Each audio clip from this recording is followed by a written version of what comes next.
Comment toujours réussir le premier contact avec un client potentiel? Tu es freelance, designer, consultant, indépendant, commerçant de proximité et tu veux toujours donner la meilleure impression de toi dès le premier rendez-vous, dès le premier contact, qu'il soit par email, téléphone, physique, à distance avec les outils comme Skype et d'autres outils de réunion. C'est vrai que c'est un vrai problème. Aujourd'hui, j'essaie d'apporter 7 points, franchement de fond, pour t'aider à toujours laisser une bonne impression.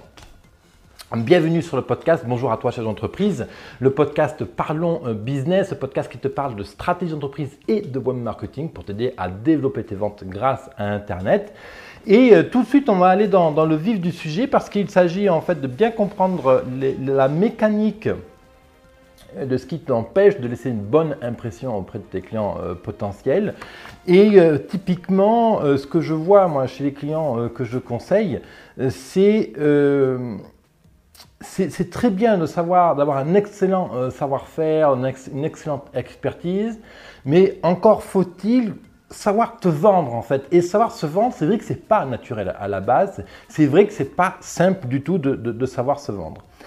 Le deuxième, et ça en fait, la peur de savoir se vendre, elle est souvent liée en fait parce que tu crois que tu n'es pas légitime, tu penses que ton expertise n'est pas assez forte, tu peux penser peut-être que tu n'es pas assez compétent par rapport à ton confrère ou à ta consoeur.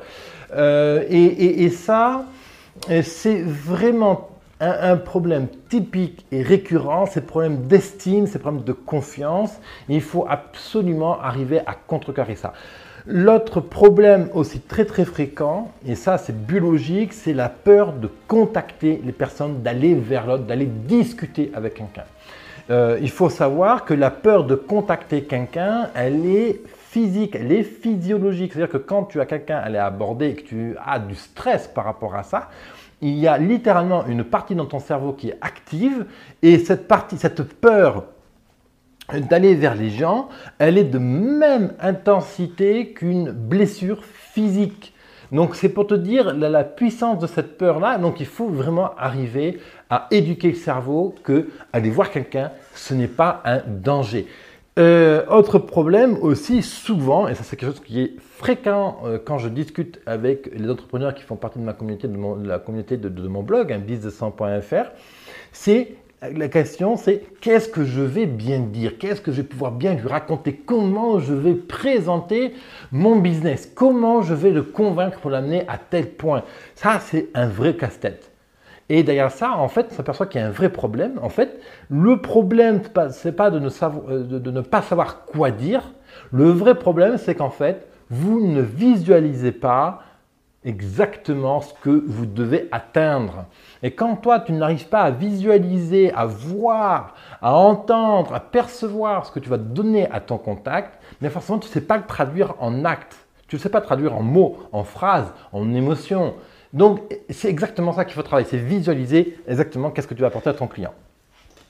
Déjà, il faut changer le concept de vendre parce que savoir réussir le premier contact, savoir donner une bonne impression, c'est bien sûr lié à la vente derrière, à l'objectif de vendre un service, un produit, une prestation, un conseil.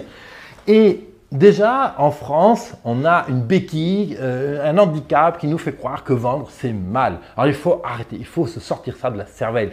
C'est franchement absolument pas intéressant de penser que vendre, c'est un handicap. C'est quoi le BINS? En fait, il faut voir la vente comme co-créer quelque chose avec ton client. Il faut voir la vente comme quelque chose comme un acte de devenir partenaire avec ton client.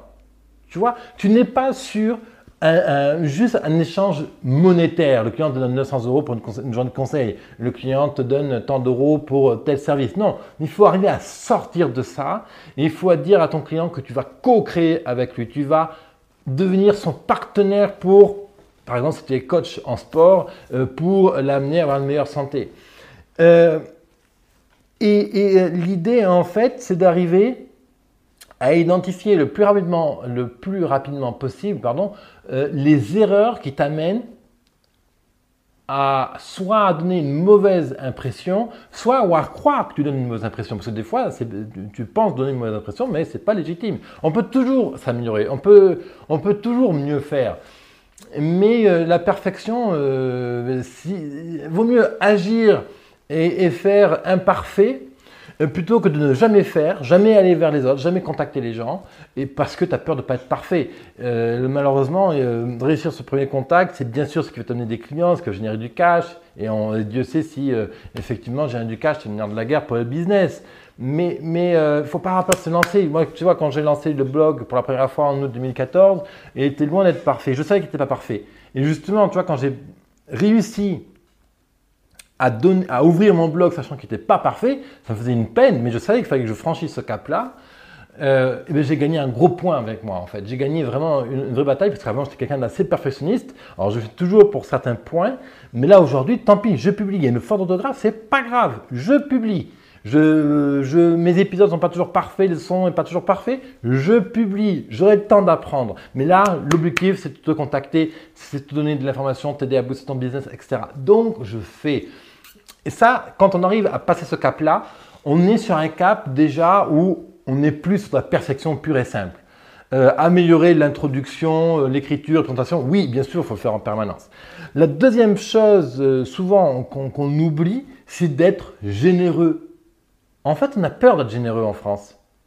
Parce que des fois, on a l'impression qu'être généreux, c'est finalement, c'est que la personne qui va recevoir ce qu'on va lui donner, elle va nous voler, elle va prendre puis elle ne paiera jamais. Non, c'est faux. Surtout si tu es consultant, designer, indépendant comme ça, où tu dois amener beaucoup de valeur à ton client. Si ton client n'a pas le temps de percevoir que tu vas lui amener de la valeur, il n'achètera jamais chez toi. C'est d'ailleurs tout l'intérêt des stratégies de contenu, donc des blogs, où tu démontres à ton client que tu vas être capable de lui amener de la valeur.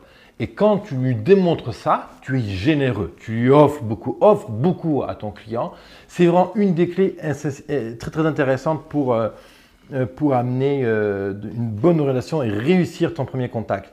Le deuxième truc, ça c'est une erreur aussi, c'est un grand classique, c'est de chercher à vendre dès le premier rendez-vous.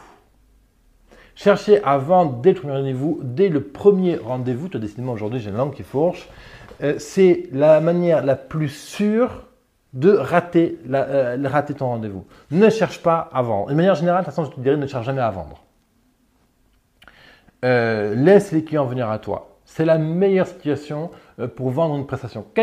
Peu importe ce que tu vends derrière, peu importe que tu vends des prestations pas chères, des prestations chères, des prestations de luxe, des prestations matérielles ou physiques, que tu es un commerçant, un commerce, ou que tu es une agence, que tu es une agence en ligne, peu importe comment tu travailles finalement. Ne cherche pas à vendre au premier rendez-vous. La troisième erreur, vraiment classique, également, c'est que des erreurs classiques, hein, je me base sur l'expérience de mes propres clients, c'est de ne pas avoir défini de vrai cap. Si tu ne sais pas toi-même où tu veux aller dans les 2 ans, dans les 5 ans à venir, quelle valeur, quelle énergie tu vas transmettre à ton client? Typiquement, si tu ne sais pas exactement toi-même où tu vas aller, tu transmets cette valeur à ton client, tu transmets à ton client que tu ne sais pas où tu veux aller. Donc, pourquoi ton client te ferait confiance? Pourquoi ton client va avoir envie de travailler avec toi?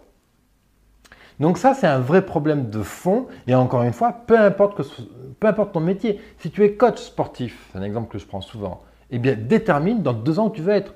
Par exemple, dans 2 ans, je vais être classé dans le top 500 des coachs en France. Par exemple, je ne connais rien au métier de coach, mais tu veux être présent dans le plus grand stade de, je sais pas, stade de France, admettons qu'ils aient des coachs pour booster les sportifs. Tu veux être présent là-bas parce que c'est une preuve de reconnaissance pour ton expertise et puis tu sais que tu vas avoir des gens formidables avec qui travailler et tu communiques avec ça. Tu dis à tes clients, je veux être un coach et d'ailleurs je te fais tout pour être certifié à tel endroit, travailler à tel endroit, etc. Donc avoir un why de Simon Sinek, le pourquoi, un cap bien défini, c'est essentiel. Sinon tu transmets quelque chose, tu transmets de l'indéfini à ton client et les clients ont horreur de l'indéfini.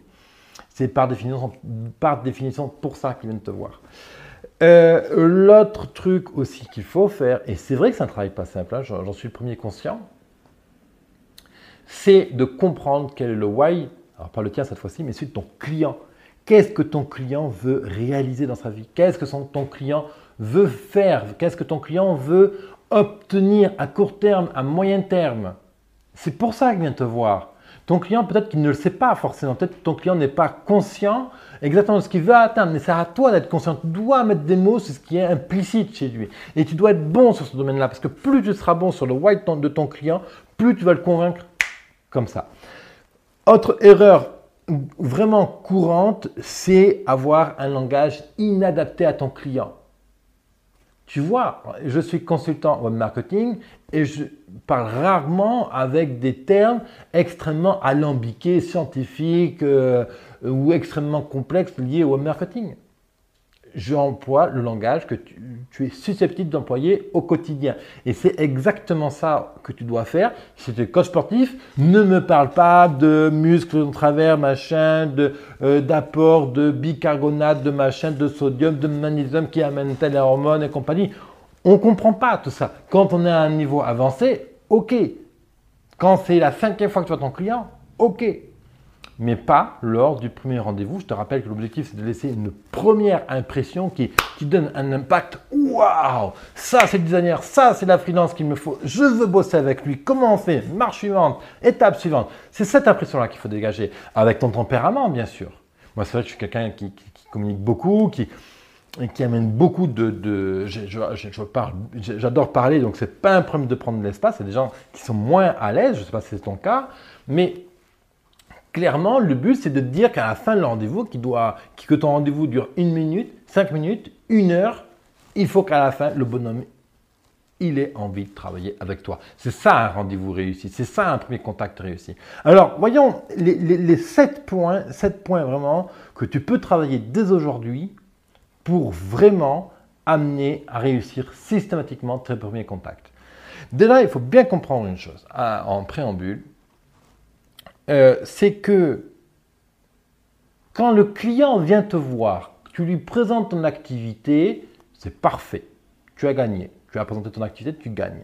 Si ton client, ton contact potentiel après cet échange, tu ne le revois jamais, s'il te déteste, tu gagnes encore. Dans les 2 cas, tu gagnes. Dans le premier cas, tu gagnes parce que tu lui as parlé. Deuxième cas, même si le client ne revient pas te voir, tu as encore gagné parce que dans les 2 cas, il te connaît. C'est bien ça qu'il faut avoir en tête. Premier point, travaille ta relation de confiance. La relation de confiance entre toi et ton client potentiel est essentielle. Les premiers mots, les premiers gestes, les premiers actes que tu poses dans cet échange doivent servir à solidifier la confiance. Cette confiance doit être en béton armé. Comment tu fais ça? C'est une touche sur l'épaule, c'est amener des mots, c'est expliciter le problème de ton client, c'est lui montrer de l'empathie, lui montrer que tu t'intéresses à son problème. Et évidemment, tu vas le faire à ton rythme, tu vas le faire avec ton vocabulaire. Mais instantanément, il faut créer une relation de confiance. Tu m'éteins le téléphone portable. S'il y a quelqu'un qui appelle, tu ne réponds pas. Tu fais en sorte d'être 100% dédié à ton contact, à la discussion. Si ton client lui regarde son téléphone compagnie, c'est son problème, pas le tien. C'est ton problème à toi de commercial, à gérer la distraction de ton interlocuteur. Mais toi, tu ne dois pas être distrait. Tu restes concentré sur cette relation-là pour vraiment asseoir une relation de confiance, d'écoute active. Deuxième point, c'est l'engagement. Tu dois être 100% dédié à ton client, 100% engagé, 100% sincère. Tu dois vraiment, le meilleur conseil que je peux te donner pour être engagé à 100% sur ton client, c'est de faire tomber les masques. Alors c'est contre-intuitif, c'est pas naturel. Souvent on a tendance à se faire passer pour l'expert, machin, à se faire monter, à essayer de cacher ses défauts, à cacher ses échecs, ses peurs, etc. Au contraire, dévoile-les, communique là-dessus. 1, ça te rendra beaucoup plus humain. 2, ça permettra d'étayer la confiance qu'on a vu en point 1.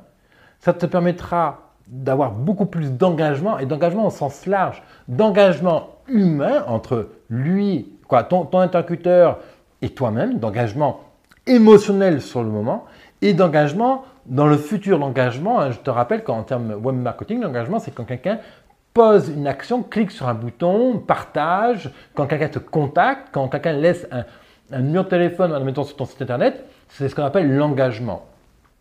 Et pour créer de l'engagement, il faut de l'émotion en fait. Et le meilleur moyen de créer de l'émotion, c'est de tomber le masque. Tu vois, en 2013, j'ai fait faillite. Je te le dis. Parce que je sais qu'il y a des gens qui le… Ah, il a fait faillite, il est machin. Ça, je m'en fous. Les gens qui pensent comme ça, ce n'est pas mes clients. Et si justement toi, quand tu tombes un masque et que tu donnes une vérité que les gens n'osent pas parler, et que ton client, il pense que finalement, que tu n'es pas à la hauteur, que tu n'es pas compétent et compagnie, c'est très bien. Ça veut dire que ce n'est pas ton client. Bye. Fin de la discussion. Next. Troisième point, c'est être tactile, le sourire, être bienveillant. Parce que ça amène beaucoup de choses. Être tactile, c'est scientifique. Hein. Il est montré que toucher quelqu'un, juste comme ça, un dixième de seconde, une seconde, lors d'une discussion, trouver des prétextes naturels pour mettre une tape dans l'épaule, toucher le poignet, et lorsque vous discutez, on multiplie par 20, je crois, le nombre de chances que le client te dise oui lorsque vous proposer le prochain rendez-vous, lorsque vous demandez sa carte de visite ou son numéro de téléphone, ou fixer, je ne sais pas moi, un rendez-vous, une conférence, peu importe quel est l'objectif de ton rendez-vous, mais le contact tactile, le sourire, c'est très très important. Et pour s'en rendre compte, il s'agit de regarder en Asie, ils ont toujours le sourire. Même s'ils se blessent, ils ont mal, ils sourient. C'est vraiment quelque chose qui est profondément dans notre culture. Et en France, franchement, on est des ânes avec ça. On ne sait pas sourire en France. Un enfant, je crois qu'il sourit quelque chose comme 60 000 fois par jour. Non, pardon, pas 60 000 fois. En tout cas, c'est en milliers de fois. Hein. C'est entre 2 000 et 10 000 fois. Je ne sais plus, le nombre est énorme. Il me semble que c'est 6 000. J'ai en tête 6 000. Et un enfant sourit 6 000 fois par jour. 6 000 fois par jour. Combien de fois un adulte sourit par jour? À peine une dizaine. Et ça laisse beaucoup, parce qu'en fait, déjà, le sourire, il est démontré que ça laisse une empreinte sur ton état émotionnel, sur ton état psychologique. Quand tu souris, ton cerveau le reconnaît et sécrète certaines hormones, etc. Ça te met dans une attitude positive. Il y a aussi le fait que le cerveau ne peut pas être triste, en colère et heureux à la fois. Il ne peut pas être en colère et à la fois heureux. Donc quand tu souris, tu envoies un signal positif à ton cerveau. Donc tout ce qui est colère, tristesse, compagnie, ça dégage. Donc il n'y a que le côté heureux. Donc souris à ton client, communique-lui du bonheur. Quatrième point, je te le disais en introduction, c'est d'amener des arguments, d'amener des phrases, d'amener des explications pour faire comprendre à ton client que tu vas co-créer avec lui, que tu vas créer un partenariat, que tu vas créer un travail de long terme, même si tu vends une offre one shot, même si tu vends une offre de court terme, même si tu ne revois pas ton client après la presta. Dis-lui par exemple que si tu vends des pizzas, donc c'est quelque chose de très court, bien sûr ça n'a rien à voir avec métier de designer, de freelance et compagnie, mais imaginons que tu vends des pizzas, donc là la concurrence est très rude, dis-lui que ta pizza, il va s'en souvenir dans 10 ans. Que dans 10 ans, il se souviendra encore de ta pizza tellement qu'elle est bonne. Voilà. Ça, c'est une manière de laisser une empreinte de long terme. Alors, l'exemple n'est pas le meilleur, évidemment, mais toujours avoir en tête que tu vas co-créer et faire un partenariat avec ton client. Démontre comment tu crées une relation de long terme. Démontre avec des mots, tu explicites. Parce qu'il y a 100 consultants avant toi qui lui ont dit qu'ils créaient une relation de long terme, qu'ils étaient les meilleurs, que c'est ça. Tu lui dis à ton client, je ne suis pas le meilleur. Je ne suis pas l'expert number one in France to help you to develop your business. Peu importe ce que tu fais, mais dis-lui franco et amène-lui comment tu conçois la relation client. Prouve-lui si tu as déjà des clients. Par exemple, regardez, j'ai tel client, je travaille avec eux depuis 5 ans. En 5 ans, on a fait ça, ça, ça et ça. D'ailleurs, si tu le souhaites, contacte monsieur Bertrand Xavier à telle ville, à tel endroit, je te donne son téléphone, il le sait, tu l'appelles de ma part et demande-lui comment on travaille.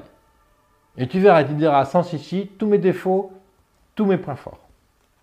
Voilà, amène une illustration pragmatique, concrète, que la personne en face peut vérifier. Cinquième point, aide ton contact à visualiser la valeur ajoutée que tu vas lui apporter. Aide ton contact à voir, à se construire une image mentale des outils que tu vas lui apporter, de ce que tu vas réaliser. Typiquement, dans mon domaine, puisque je suis consultant en marketing, le plus gros problème auquel font face mes clients, c'est qu'ils n'arrivent pas à visualiser à quoi va ressembler leur site internet. Donc instinctivement, tout de suite, qu'est-ce que je fais? Papier, crayon ou une tablette et je dessine littéralement le site pour lui donner une structure visuelle. Sinon, je cherche un site sur internet d'un confrère ou admettons qu'il est coach en sport, eh bien je tape coach sportif telle ville, Marseille, admettons, Paris, Strasbourg, Toulouse, et là je prends les 5 premiers et je lui montre, je lui dis là tu vois, ça exactement c'est ce qu'il ne faut pas faire, ça c'est excellent pour telle raison, je l'aide à visualiser qu'est-ce qu'il va obtenir en travaillant avec moi. Et là on est dans la co-création. Je lui pose des questions. Les questions sont d'excellents outils pour obliger ton client à visualiser. Si je te demande de quelle couleur est un éléphant, tu ne peux pas faire autrement que d'imaginer un éléphant dans ta tête. Et c'est exactement ça qu'il faut faire en fait. Alors il n'y a pas de secret, évidemment, il faut amener ton contact à se poser les bonnes questions. Donc, tu vas lui suggérer les questions. Ces questions-là, ça se prépare en amont. Tu prépares les 4 questions types, les 10 questions types. Ça dépend de ton boulot, ça dépend de la complexité de ton domaine. Autre chose, c'est donc le 4e point, 6e point, pardon, what next? What do you expect after that first meeting? Okay? Qu'est-ce que tu attends de ce premier rendez-vous? Qu'est-ce que tu veux faire ensuite avec ton contact? Ensuite, tu veux échanger un email?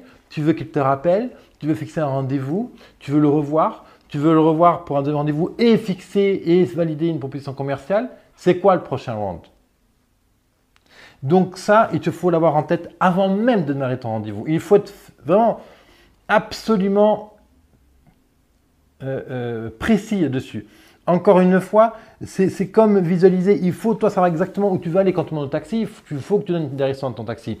Il faut que tu proposes à ton client d'avoir une direction, un cap. Et ça, c'est la conséquence directe de ces 2 éléments, ton why et le why de ton client. C'est lui dire exactement où tu veux aller au prochain rendez-vous. Tu lui dis, Franco, prochain rendez-vous, monsieur Bertrand, on fixe ensemble une proposition commerciale, comment je peux vous aider.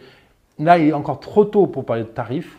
Parce que je n'ai pas encore ces éléments, il faut que j'étudie votre dossier, il faut que j'étudie votre site internet, il faut que j'étudie votre activité, il faut que vous me donniez par email tel et tel document.